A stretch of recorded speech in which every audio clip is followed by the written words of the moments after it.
नमस्कार दोस्तों, मेरा नाम है आशुतोष मांडके और आप देखना शुरू कर चुके हैं डायनामिक इम्पल्शन। आज के इस वीडियो में हम बात करेंगे 21 अप्रैल 2023 के करंट अफेयर्स की। और अब जब आपने वीडियो के थंबनेल पर क्लिक कर ही दिया है, वीडियो देखने का मन बना ही लिया है और कुछ देखना ही चाह रहे हैं, तो अंत तक ही जुड़े रहिए, क्योंकि ज्ञान को कभी भी अधूरा नहीं छोड़ना चाहिए।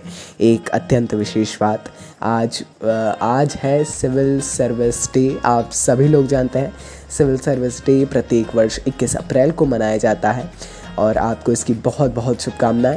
लगभग जो हमारे मेजॉरिटी है व्यूअर्स की, उसमें अधिकतम लोग जो हैं सिविल सर्विसेज की ही तैयारी कर रहे हैं और कल एक बहुत ही ख़ास दिन है आप सभी के लिए।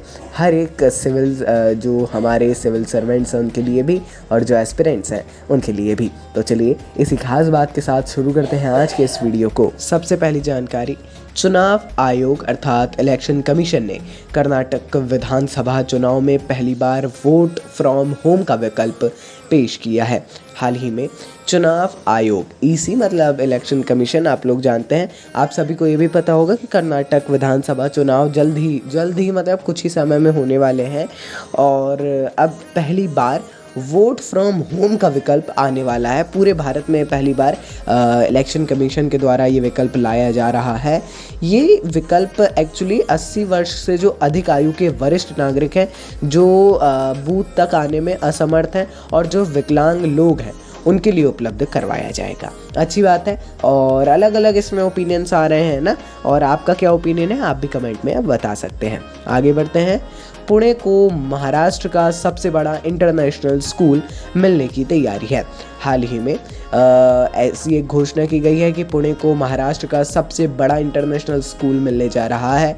यह स्कूल 50 एकड़ में फैला होगा, छात्रों को विश्व स्तरीय शिक्षा प्रदान करेगा और ये स्कूल सिंगापुर स्थित एक शिक्षा कंपनी के सहयोग से बनाया जाएगा और इंटरनेशनल मानकों का पालन भी करेगा। अच्छी बात है। हालांकि देखिए, एक वो उतना इम्पोर्टेंट क्वेश्चन नहीं है ये, है ना। भारत में होता तो चलिए ठीक है, लेकिन हाँ फिर भी लिया है, कुछ हद तक ये इम्पोर्टेंट है। इतनी जानकारी पर्याप्त होगी।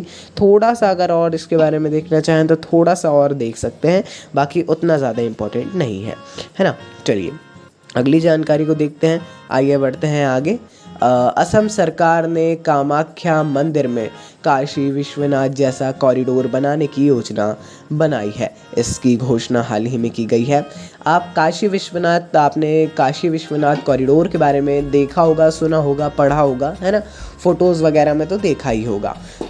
तो इसी के आधार पे, इसी का एक देखते हुए, इसी के प्लान्स के अनुसार कामाख्या मंदिर जो कि असम में है, वाकई में उसको एक नए कॉरिडोर की आवश्यकता है बहुत समय से। अभी असम सरकार का एक बहुत ही अच्छा फैसला है कि वहाँ पर अब काशी विश्वनाथ जैसा कॉरिडोर बनाया जाएगा।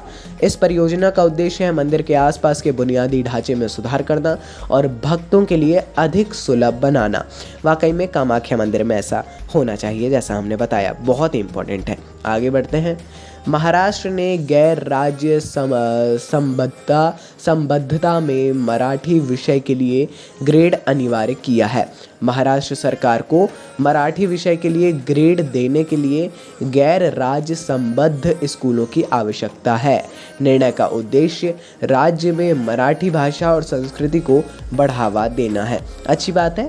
क्वेश्चन उतना ज़्यादा, ये भी क्वेश्चन इंपॉर्टेंट नहीं है। महाराष्ट्र का दूसरा क्वेश्चन है ना, महाराष्ट्र से जुड़ा हुआ, लेकिन इसके बारे में थोड़ा और पढ़िएगा, क्योंकि महाराष्ट्र सरकार को मराठी विषय के लिए ग्रेड देने के लिए गैर राज्य संबद्ध स्कूलों की आवश्यकता है, ये भी लिखा हुआ है। तो ये क्या होता है गैर राज्य संबद्ध स्कूल और मराठी विषय, ये क्या है? तो इसके बारे में एक शॉर्ट वीडियो देख सकते हैं। आगे बढ़ते हैं। महान गायिका आशा भोसले जी को लता दीनानाथ मंगेशकर पुरस्कार से सम्मानित किया जाएगा। आप सभी लोग, दो महान गायिकाओं का नाम एक वाक्य में आ रहा है, सभी लोग बहुत ही अच्छी तरीके से परिचित होंगे, आशा भोसले जी और लता दीनानाथ मंगेशकर जी, है ना। आप दोनों से बहुत ही अच्छे से परिचित हैं। आशा भोसले जी को लता दीनानाथ मंगेशकर पुरस्कार से सम्मानित किया जाएगा। आप लोग जानते हैं कि परिवार और ट्रस्ट, लता मंगेशकर जी के परिवार और जो ट्रस्ट था, लता मंगेशकर जी की याद में उन्होंने पुरस्कार की स्थापना की थी, लता दीनानाथ मंगेशकर पुरस्कार, है ना। लता जी की मृत्यु 6 फरवरी 2022 को हुई थी। आप सभी लोग इसके बारे में जानते होंगे और मुझे इसके बारे में ज़्यादा बताने की भी आवश्यकता नहीं है। आइए आगे बढ़ते हैं। भारतीय सेना ने सेना के जवानों को चीनी भाषा प्रशिक्षण प्रदान करने के लिए तेजपुर विश्वविद्यालय के साथ एक समझौता ज्ञापन पर हस्ताक्षर किए हैं।